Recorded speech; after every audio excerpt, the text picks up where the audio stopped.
Welcome back as we explore film number two, Escape from New York.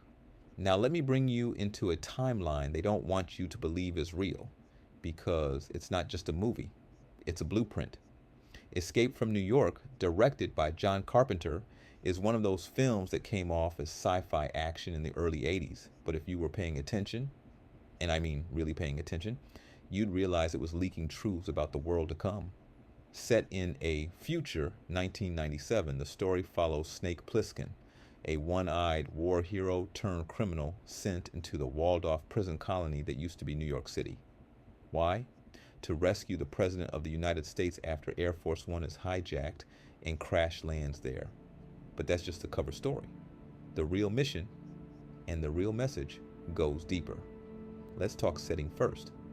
New York City isn't just a place in this film, it's a warning. In Escape from New York, the entire island of Manhattan has been converted into a maximum security prison. No guards, no law, no exits. You go in, you don't come out. Sound symbolic?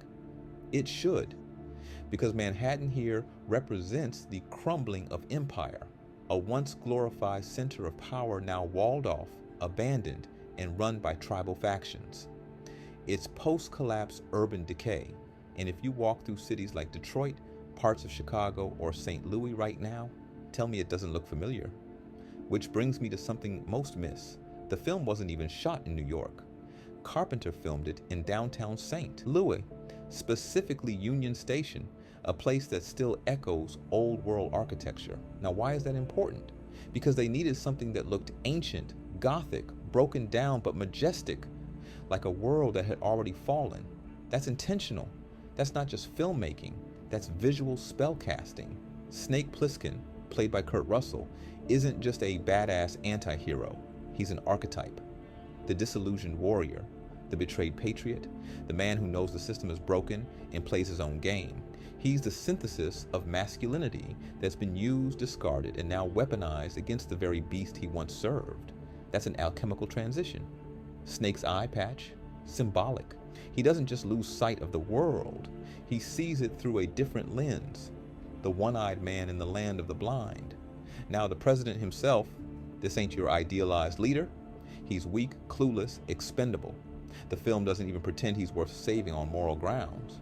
No, he's just cargo, an asset. And by the end, Snake knows it. That's why he destroys the cassette tape with the nuclear codes, another metaphor. Because the so-called leaders are just as corrupt and broken as the criminals they imprison. The tape itself, the truth. And Snake chooses to burn it because they can't be trusted with it. The theme of surveillance and control is huge here. The entire prison is monitored. The borders are mined.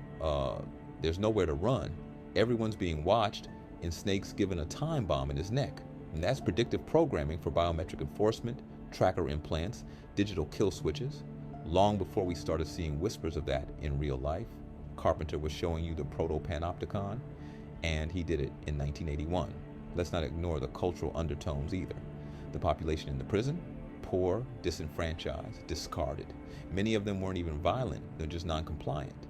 It's a prison for those who no longer fit in the world system. And that's the bigger metaphor.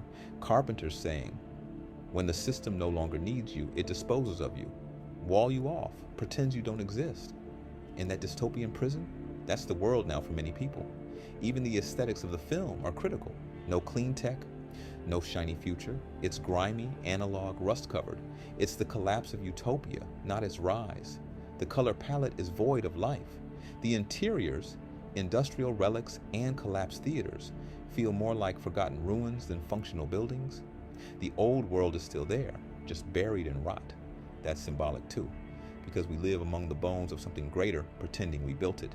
And then there's the subtle nods to class warfare. The elites fly overhead, the rest rot below. Sound familiar? But the biggest revelation, the final punch, is Snake's choice.